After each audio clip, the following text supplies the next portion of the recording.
क्षेत्र राजनीतिक हो या प्रशासनिक, फिल्म जगत हो या सामाजिक, बंधन समाचार के माध्यम से हर क्षेत्र से जुड़े लोगों को आपसे मिलाने के लिए हम लेकर आते हैं हमारा प्रोग्राम रूबरू, और हम देते हैं आपके हर सवालों के जवाब।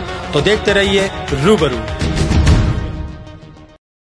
नमस्कार दर्शकों, बंधन समाचार में मैं हूं सुमित शर्मा और बंधन समाचार की पेशकश रूबरू में आज हमारे साथ मौजूद हैं दमयंती देवी नर्सिंग होम के संचालक डॉक्टर आदित्य अग्रवाल जी। आइए जानते हैं उनके सफर के बारे में।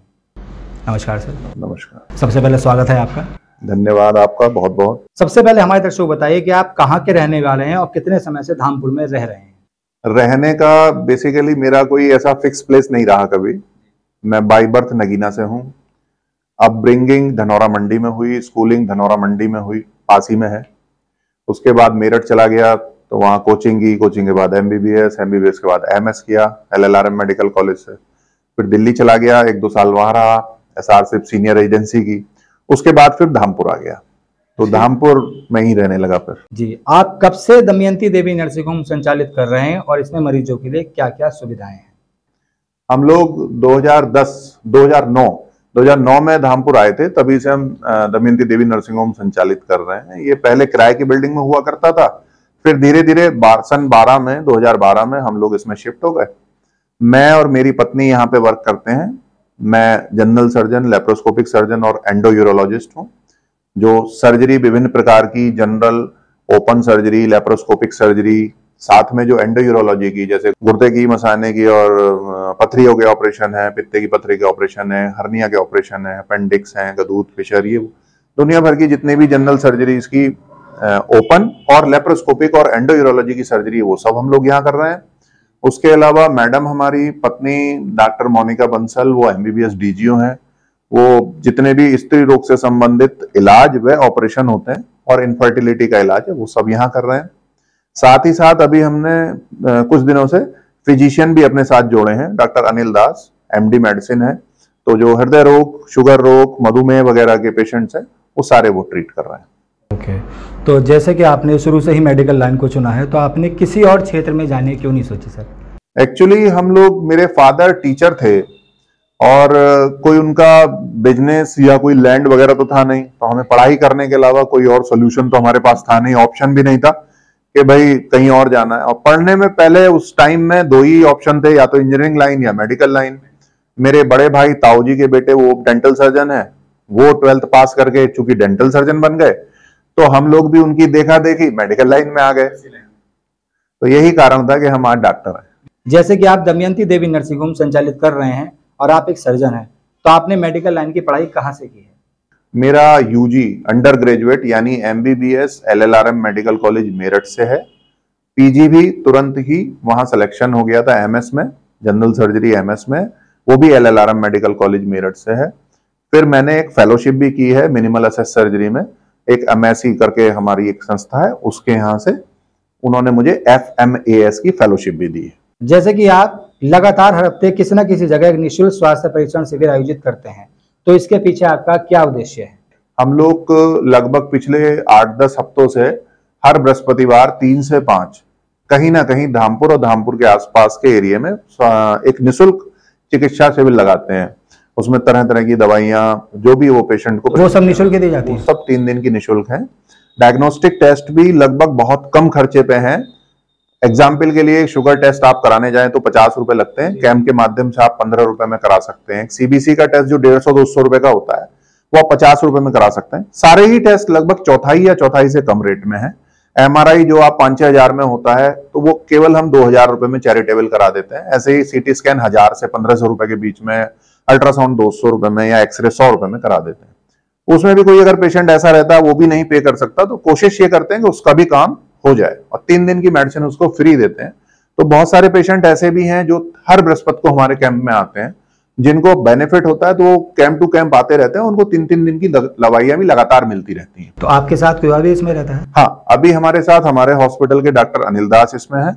अभी हमारे साथ इसी बार से डॉक्टर मोहम्मद अनस वो भी जुड़े हैं, और अभी डॉक्टर निशीत हैं ऑर्थोपेडिक सर्जन कृष्णा हॉस्पिटल वाले। उन्होंने भी विलिंगनेस, अपनी इच्छा जाहिर की है कि मुझे भी इन कैंप में आपके साथ जुड़ना है। और रही बात उद्देश्य की जो आप पूछ रहे थे, उद्देश्य बेसिकली हम लोगों के मन में बहुत पहले से था कि कोई ऐसा काम भी साथ साथ, देखिए हम लोग डॉक्टरी लाइन में है, मरीज भी देखते हैं, सही है, एक ह्यूमैनिटेरियन वर्क है, सोशल वर्क है, पर कहीं ना कहीं हमें ऐसा भी कोई काम करना चाहिए हर व्यक्ति को किसी भी फील्ड से जुड़े हुए कि उसको ये लगे हाँ मैं कुछ अच्छा काम कर रहा हूं। तो सिर्फ वही एक कारण है कि हम लोग ये निःशुल्क कैंप लगा रहे हैं। मेंटल स्ट्रेस को भी कम करता है। हर बृहस्पति को नई जगह जाते हैं, हर बृहस्पति को नए लोगों से मिलते हैं, बहुत सारे ऐसे लोगों से मिलते हैं जो हमें आशीर्वाद देते हैं, बड़ा अच्छा फील होता है, एप्रिसिएशन भी मिलता है कि हाँ भाई आप अच्छा काम कर रहे हैं, तो अच्छा आशीर्वाद मिलता है, बड़ा अच्छा लगता है। और उसके अलावा सबसे बड़ी बात है कि स्ट्रेस कम होता है। हर बृहस्पति को जब हम ऐसा काम करते हैं तो रात को नींद बड़ी अच्छी आती है, लगता है आज हमने कुछ अच्छा काम अपने रोजमर्रा के अच्छे काम से अलग भी किया। यही बस एक उद्देश्य है। जी बिल्कुल। जैसे कि आप नगरीय कई संस्थाओं से भी जुड़े हैं और हॉस्पिटल भी संचालित करते हैं, तो इन दोनों चीज़ों को कैसे मैनेज करते हैं आप?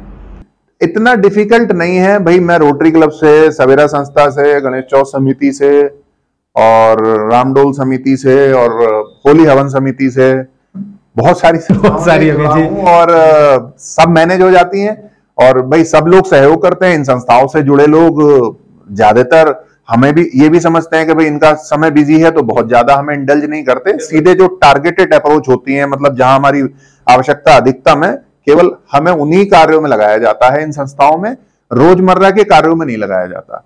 और चूंकि हम लोग का पेशा ऐसा है डॉक्टरी का कि जिसमें कभी भी कोई इमरजेंसी आ सकती है, तो इन लोगों को ये पता है, तो सब लोगों का सहयोग है, इसलिए हम इन संस्थाओं से अपने आप को जोड़ पा रहे हैं। बात करते हैं कोरोना की। कोरोना जैसी महामारी में डॉक्टर्स को भगवान का रूप कहा गया है, तो उस समय आपने खुद की सेफ्टी रखते हुए मरीजों को कैसे देखा? देखिए शुरू में तो सच्चाई समझिए, हम भी बहुत डरे। जब नया नया कोविड आया, किसी ने कह दिया दिल्ली में 2 केस मिले, कभी लखनऊ में 2 केस मिले। फ्रेंकली स्पीकिंग इसमें कोई घबराने या हिचकिचाने की जरूरत नहीं है। शुरू के 15 दिन हमें भी बहुत डर लगा और 15-20 दिन हमने मरीज नहीं देखे। ठीक है, इसको ऑन कैमरा कहने में मुझे कोई हिचकिचाहट नहीं है, क्योंकि किसी को ये नहीं पता था ये कोविड कैसे फैलता है, ये हवा से फैलता है, नहीं फैलता है। और शुरू में ये मिथ भी बन गया, क्योंकि कोई इसका मेडिकल कोई लिटरेचर नहीं आया, कितना ज्यादा फैटल है, मरीज आएगा क्या मरीज। तो उस समय अपने और अपने परिवार का डर होने की वजह से 10-15 दिन जरूर हम लोग हिचकिचाहट में रहे। और उस समय थोड़ा सा मिसकम्युनिकेशन हुआ, पेशेंट नहीं देख पाए, कुछ फोन पे देखे। परंतु उसके बाद जैसे जैसे लिटरेचर आता गया, 15-20 दिन में काफी चीजें क्लियर होती चली गई।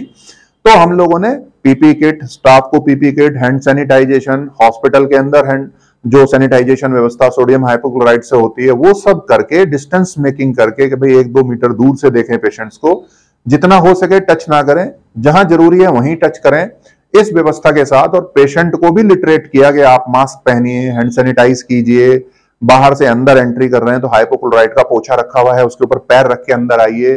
तो जितना प्रिकॉशन हो सकता था अपना और अपने स्टाफ और इवन पेशेंट्स का भी, वो सब लेते हुए पेशेंट्स देखे गए। जी बिल्कुल। जैसे कि आप सैल्यूट तिरंगा चिकित्सा प्रकोष्ठ के प्रदेश अध्यक्ष हैं, तो आप हमारे दर्शकों को बताइए कि इसमें क्या क्या कार्य होते हैं? सैल्यूट तिरंगा बेसिकली एक सोशल ऑर्गेनाइजेशन है, एक एनजीओ है।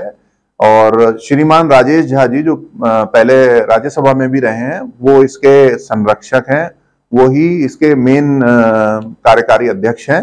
और उन्हीं के अंडर में महामंत्री हैं श्री गिरीश चंद पाठक जी, जो मेरे कक्षा चतुर्थ में, मैं शिशु मंदिर का पढ़ा हूं, तो चतुर्थ कक्षा में धनौरा मंडी में मेरे टीचर भी रहे हैं। तो उनके मेरे उस समय से संबंध रहे, उसकी वजह से मैं इस सैल्यूट तिरंगा की कार्यशैली को बहुत समय से जानता हूं और इसीलिए मैं उनके साथ जुड़ा। उसके अलावा मेरे एक एमएस के सीनियर हैं डॉक्टर अशोक कुमार सिंह, वो इसमें चिकित्सा प्रकोष्ठ के राष्ट्रीय अध्यक्ष हैं। तो वो भी, चूंकि मेरी कार्यशैली और उनकी कार्यशैली एक सी रही और सम विचार हैं, इसलिए मैं इनसे जुड़ा। दूसरी चीज, ये एक सोशल ऑर्गेनाइजेशन है और राष्ट्रभक्ति से ओतप्रोत ऑर्गेनाइजेशन है। अभी पिछले ही दिनों उन्होंने करीबन 75 लाख लोगों का एक साथ राष्ट्र गान रखने का प्रोग्राम रखा और वो बहुत सफल हुआ। हम सब लोगों ने सहयोग किया।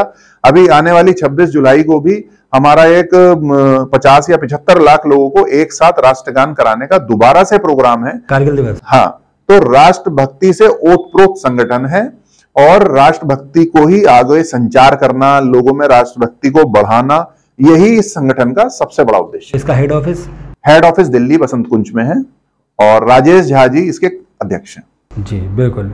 जैसे कि आपके यहाँ आयुष्मान कार्ड से भी मरीजों का उपचार होता है, तो उसमें आप मरीजों को क्या क्या सुविधाएं देते हैं? सभी सुविधाएं देते हैं। निशुल्क ऑपरेशन का मतलब निशुल्क ऑपरेशन है। जिस दिन से मरीज भर्ती होता है, जिस दिन छुट्टी होता है, उस दिन तक उससे कोई पैसा नहीं लिया जाता। उसकी दवाएं, उसका उपचार, उसका बेड चार्ज, नर्सिंग चार्ज सब कुछ निशुल्क है। किसी भी तरीके का कोई पैसा उस दौरान नहीं लिया जाता। छुट्टी के बाद भी अगर जरूरत है तो 15 दिन तक की दवाइयां उसमें निशुल्क हैं। बाद की पट्टियां, टाका कटवाना, वो भी सब निशुल्क है। उनमें किसी तरीके का चार्ज नहीं लिया जाता। और ये कोई हमारी तरफ से नहीं है, सरकार की तरफ की योजना है और सरकार इन सब चीजों का हमें एक मुफ्त एक पैकेज के रूप में पैसा देती है। अब बात करते हैं अखिल भारतीय वैश्य महासम्मेलन की। इससे भी आप हाल ही में प्रदेश मंत्री के पद पर नियुक्त हुए हैं, तो आप इसमें कब से जुड़े हैं और इसमें आपका क्या योगदान है? अखिल भारतीय वैश्य महासम्मेलन एक वैश्य समाज का अखिल भारतीय महासम्मेलन ग्रुप या ऑर्गेनाइजेशन या फेडरेशन, आप कुछ भी कहें, है। और गिरीश सांघवी जी इसके अध्यक्ष हैं। वो भी पहले संसद में रहे हैं और काफी विस्तृत संगठन है। एक्चुअली वैश्य समाज अलग अलग उपवर्गों में बट गया। अग्रवाल, महेश्वरी, जिंदल, तिंगल, सब लोग अपने आप को कई छोटे छोटे वर्गों की, अगर हम कलेक्टिव रूप से देखें तो वैश्य समाज पूरे वर्ण व्यवस्था के हिसाब से भी देखिए 1/4 बैठता है। भारत में 4 ही वर्ण थे, तो वैश्य समाज भी उसका एक अंग था, तो 4 वर्ण यानी 25%। तो भी अगर हम इन जनरल देखें तो वैश्य समाज के सारे उपवर्गों को हम जोड़ें तो लगभग 20 से 25% बैठते हैं। और वैश्य समाज अपने आप को, देखिए पहले जमाने से ही वैश्य समाज अपने आप में एक अच्छा समाज रहा है, वो झुका नहीं। अगर आप देखेंगे भी तो कहीं आपको ये नहीं मिलेगा कि वैश्य समाज ने हमेशा देने का ही रुख रखा है, लेने का रुख नहीं रखा। हमेशा उसे दानवीर, दानदाता, अगर आप इकोनॉमी में देखेंगे तो बहुत योगदान रहता है। कब से आप जुड़े हुए हैं? मैं इसमें अभी मन से तो मैं इसमें साल भर से जुड़ा हूं, पर प्रदेश मंत्री की जो मुझे पद मिली है वो अभी 10-12 दिन पहले मिली। जी जी जी, बिल्कुल।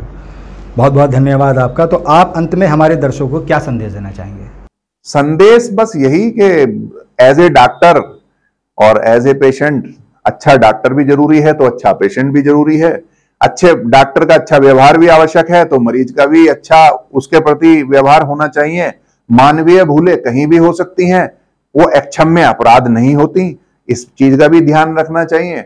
और भाई सब लोग सब अच्छे हैं, सबको सब बातों का पता है, तो मेरे संदेश का ही क्या इसमें। जी बिल्कुल, बहुत बहुत धन्यवाद आपका, धन्यवाद अपना कीमती समय देने के लिए। बहुत बहुत धन्यवाद आपका। तो ये थे हमारे साथ दमयंती देवी नर्सिंग होम के संचालक डॉक्टर आदित्य अग्रवाल जी। मिलते हैं अगले एपिसोड में एक और नए मेहमान के साथ। तब तक बने रहें और देखते रहें बंधन समाचार।